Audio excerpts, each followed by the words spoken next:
ॐ त्र्यम्बकं यजामहे सुगन्धिं पुष्टिवर्धनम् उर्वारुकमिव वन्दनात् मृत्योर्मुक्षीयमामृतात्। ॐ नागेश्वराय नमः। ॐ महेश्वराय नमः। ओम नमः शिवाय। राधे राधे दोस्तों, जय श्री कृष्णा। तो ये जो मैंने आपको मंत्र सुनाया है, ये शिव जी का महामृत्युंजय मंत्र है। माना जाता है कि रोजाना इस मंत्र का जाप करने से व्यक्ति की अकाल मृत्यु का भय टल जाता है। साथ ही व्यक्ति की आयु भी लंबी होती है और हर प्रकार के भय से मुक्ति मिलती है। जैसे कि श्रद्धालु आप लोगों को पता है कि आज है 29 नवंबर और आज है मासिक शिवरात्रि। तो मासिक शिवरात्रि की पूजा विधि कैसे की जाती है, अगर जो व्रत कर रहा है तो उसमें हमें किन किन बातों का ध्यान रखना चाहिए, किस तरह से हमें शिवलिंग की पूजा करनी चाहिए। और आज मैं आपके साथ में 108 चावल के दाने का एक उपाय भी शेयर करूंगी, जिससे आपके आने वाले नए साल में सुख समृद्धि और पैसों की बिल्कुल भी कमी नहीं होगी। जो भी आपके रोग है वो टल जाएंगे। तो सबसे पहले यहाँ पर आप सभी को मासिक शिवरात्रि की बहुत बहुत हार्दिक शुभकामनाएं। तो आइए जानते हैं कि मासिक शिवरात्रि पूजा की विधि हमें किस तरह से मासिक शिवरात्रि पर पूजा करनी चाहिए।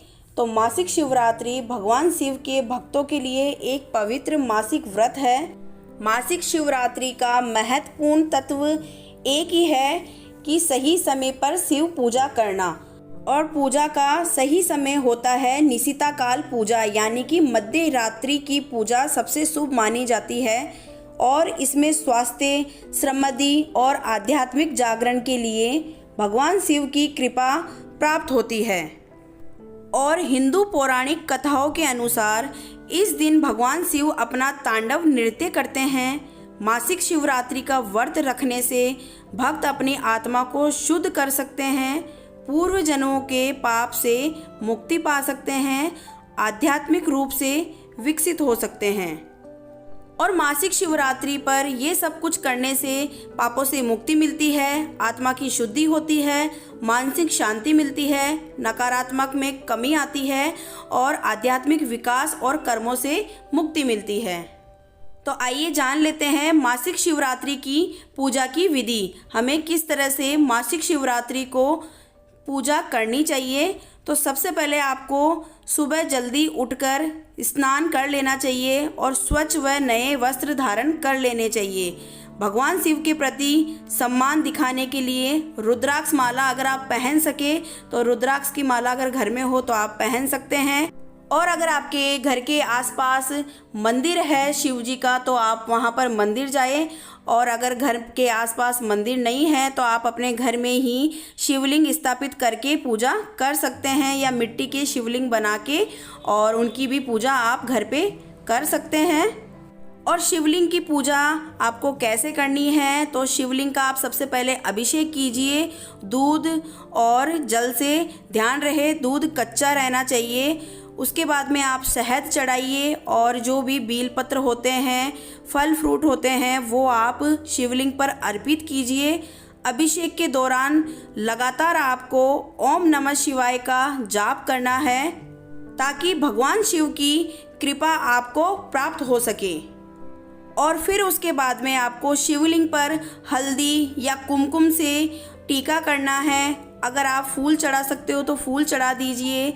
फूल में आप गुलाब का फूल, कमल का फूल, चमेली का फूल, कोई सा भी आप फूल वहाँ पर चढ़ा सकते हैं। और बेल पत्र के आपको पत्ते वहाँ पर ज़रूर चढ़ाने हैं। उसके बाद में आप अगरबत्ती और दीपक जलाएं और शिव भजन मंत्रों द्वारा या आरती वहाँ पर आप लास्ट में करके और फिर उसके बाद में आप अपनी वहाँ पर मनोकामना मांग सकते हैं। तो इस तरह से आपको शिवलिंग की पूजा करनी है महाशिवरात्रि पर। और अगर आप व्रत कर रहे हैं तो व्रत में कुछ बातों का ध्यान देना है।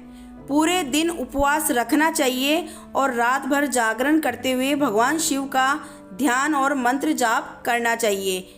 और कई भक्त निर्जल व्रत रखते हैं, यानी कि बिना जल के उपवास रखते हैं, जो कि अगले दिन सुबह शिवरात्रि पारण के बाद तोड़ा जाता है, क्योंकि निर्जल व्रत में जल और भोजन ग्रहण नहीं किया जाता है।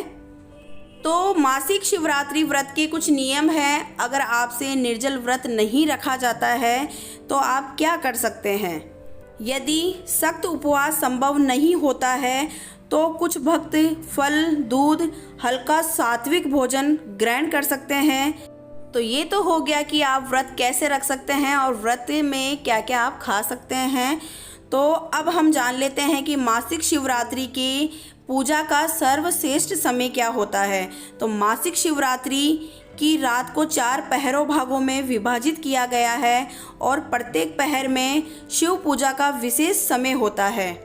तो पहली पहर पूजा 6:11 से लेके 9:14 पर की जाएगी और दूसरी पहर की पूजा 9:14 से 12:16 पर की जाएगी और तीसरी पहर की पूजा 12:16 से लेकर 3:19 तक की जाएगी। चौथी पहर पूजा 3:19 से लेकर 6:22 तक आप कर सकते हैं। तो ये मैंने आपको 4 पहर बता दिए हैं। तो आप अपनी श्रद्धा के अनुसार मासिक शिवरात्रि को इन समय पर आप अपनी पूजा को संपन्न कर सकते हैं। तो भक्तों, इस तरह से आप अपनी महाशिवरात्रि का आरंभ कर सकते हैं। इस तरह से पूजा विधि करके, नियमों का पालन करके आप अपनी महाशिवरात्रि का व्रत कर सकते हैं। और अगर आप आज के दिन व्रत कर रहे हैं तो आपकी पूजा जब संपन्न हो जाए उसके बाद में कथा अवश्य सुने। तो आइए अब हम कथा का आरंभ करते हैं। ओम नमः शिवाय। धार्मिक पौराणिक कथा के अनुसार चित्रभानु नामक एक शिकारी था। जानवरों की हत्या करके वह अपने परिवार का पालन पोषण करता था। वह एक साहूकार का कर्जदार था, लेकिन उसका ऋण समय पर न चुका सका। क्रोधित साहूकार ने शिकारी को शिव मठ में बंदी बना लिया। संयोग से उस दिन शिवरात्रि थी। शिकारी ध्यान मग्न होकर शिव संबंधी धार्मिक बातें सुनता रहा। चतुर्दशी को उसने शिवरात्रि व्रत की कथा भी सुनी। शाम होते ही साहूकार ने उसे अपने पास बुलाया और ऋण चुकाने के विषय में बात की। शिकारी अगले दिन सारा ऋण लौटा देने का वचन देकर बंधन से छूट गया। अपनी दिनचर्या की भांति वह जंगल में शिकार के लिए निकला, लेकिन दिन भर बंदी गृह में रहने के कारण भूख प्यास से व्याकुल था। शिकार खोजता हुआ वह बहुत दूर निकल गया। जब अंधकार हो गया तो उसने विचार किया कि रात जंगल में ही बितानी पड़ेगी। वह वन एक तालाब के किनारे एक बेल के पेड़ पर चढ़कर रात बिताने का इंतजार करने लगा। बील वृक्ष के नीचे शिवलिंग था, जो बील पत्रों से ढका हुआ था। शिकारी को उसका पता न चला। पड़ाव बनाते समय उसने जो टहनियाँ तोड़ी वे संयोग से शिवलिंग पर गिरती चली गई। इस प्रकार दिन भर भूखे प्यासे शिकारी का व्रत भी हो गया और शिवलिंग पर बेलपत्र भी चढ़ गए। एक पहर रात्रि बीत जाने पर एक गर्भिणी हिरनी तालाब पर पानी पीने पहुंची। शिकारी ने धनुष पर तीर चढ़ाकर ज्यों ही प्रत्यक्ष खींची। हिरनी बोली, मैं गर्भिणी हूँ, शीघ्र ही प्रसव करूँगी। तुम एक साथ 2 जीवों की हत्या करोगे, जो ठीक नहीं है। मैं बच्चे को जन्म देकर शीघ्र ही तुम्हारे समस्त प्रस्तुत हो जाऊँगी, तब मार लेना। शिकारी प्रत्यक्षा ढीली कर दी और हिरनी जंगल की झाड़ियों में लुप्त हो गई।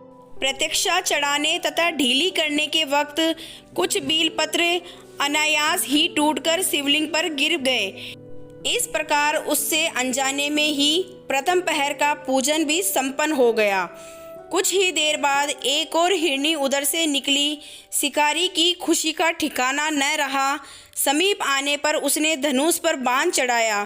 तब उसे देख हिरनी ने विनम्रता पूर्वक निवेदन किया, हे शिकारी, मैं थोड़ी देर पहले ऋतु से निर्वत हुई हूँ। कामातुर विरहिणी हूँ, अपने प्रिय की खोज में भटक रही हूँ। मैं अपने पति से मिलकर शीघ्र ही तुम्हारे पास आ जाऊंगी। शिकारी ने भी उससे जाने दिया। 2 बार शिकार को खोकर उसका माथा ठनका, वह चिंता में पड़ गया। रात्रि का आखिरी पहर बीत रहा था। इस बार भी धनुष से लगकर कुछ बेलपत्र शिवलिंग पर जा गिरे तथा दूसरे पहर की पूजन भी संपन्न हो गई। तभी एक अन्य हिरनी अपने बच्चों के साथ उधर से निकली। शिकारी के लिए ये स्वर्णिम अवसर था।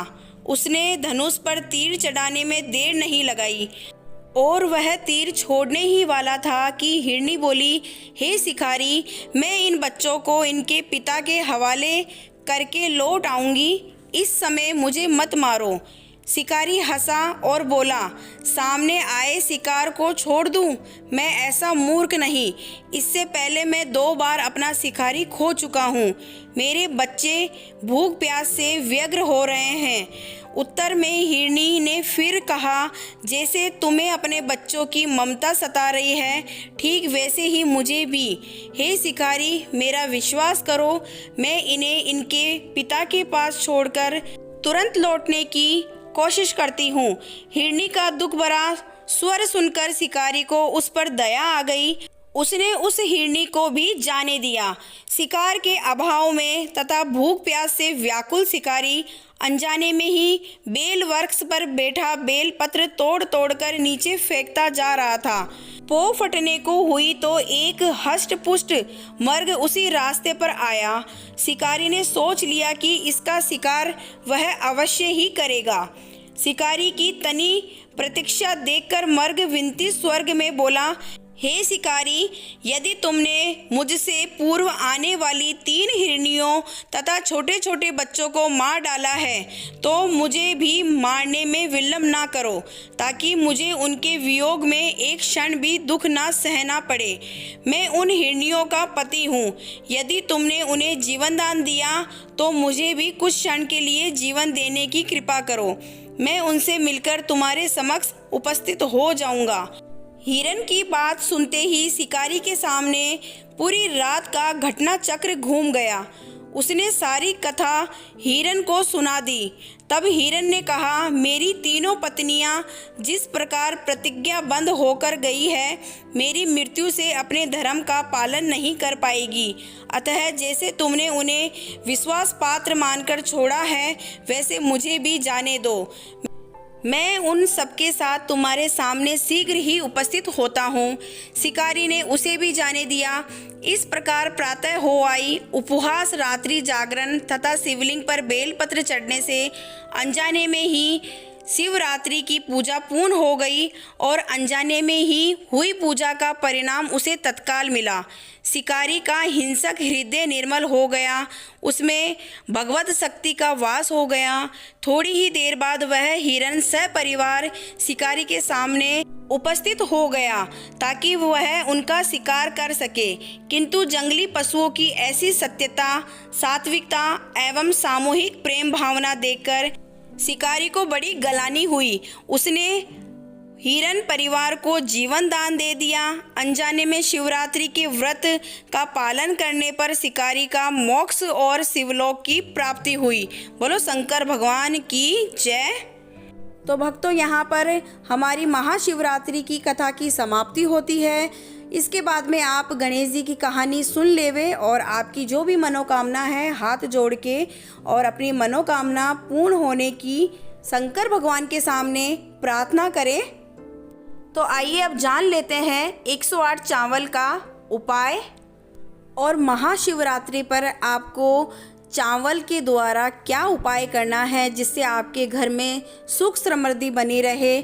जो भी आप कार्य करने की सोचते हैं लेकिन बार बार किसी कारणवश रुकावट आ जाती है, तो वो रुकावट ना आए। पैसों की तंगी से अगर आप परेशान हैं तो वो पैसों की तंगी दूर हो जाए। तो इसके लिए आपको 108 चावल के दाने का मैं एक अचूक उपाय बताऊंगी। इस उपाय को आप विश्वास के द्वारा और सच्चे मन से, साफ मन से अगर आप करोगे तो आपका जो काम है वो ज़रूर संपूर्ण होगा। तो उसके लिए आपको क्या करना है, आपको जाना है शिव मंदिर में। शिव मंदिर जाकर शिवलिंग पर पहले तांबे के लोटे से जल अर्पित कीजिएगा शिवलिंग पर और उसके बाद में आप दूध और शहद भी अर्पित कीजिए और फिर आपको शिवलिंग के ऊपर चंदन का टीका लगाना है। जहाँ पर आपने चंदन का टीका लगाया है वहाँ पर आपको 108 चावल के दाने अर्पित करने हैं। ध्यान रहे 108 चावल आपको हथेलियों के बीच में रख के सारे चावल को एक साथ शिवलिंग पर अर्पित करना है। ध्यान रखें एक एक चावल का दाना शिवलिंग पर नहीं चढ़ाना है। 108 चावल आप पहले गिन लीजिए और फिर आपकी हथेली के बीच में रखकर और फिर उसको शिवलिंग पर एक साथ जहाँ पर आपने चंदन का टीका लगाया है वहाँ पर एक साथ अर्पित करना है। और जब आप चावल चढ़ाएं तो आपको शिव जी का मंत्र बोलना है, ओम नमः शिवाय, ओम नमः शिवाय। इस तरह से आप जाप करके और फिर जो चावल है उसको शिवलिंग पे चढ़ा देना है। और फिर उसके बाद में आपकी जो भी मनोकामना है वो हाथ जोड़कर शिवलिंग के समक्ष आप अपनी मनोकामना बोल सकते हैं। और उसके बाद में अगर आप ध्यान लगाकर वहाँ बैठना चाहें तो बैठ सकते हैं। और फिर उसके बाद में समस्त वहाँ पर जो भी शिव परिवार है वहाँ पे धूप लगाकर अपने घर को प्रस्थान कर सकते हैं। तो आप सभी भक्तों को राधे राधे, जय श्री कृष्णा। वीडियो पसंद आए तो वीडियो को लाइक कर दीजिएगा, शेयर कर दीजिएगा और चैनल को सब्सक्राइब कर लीजिएगा।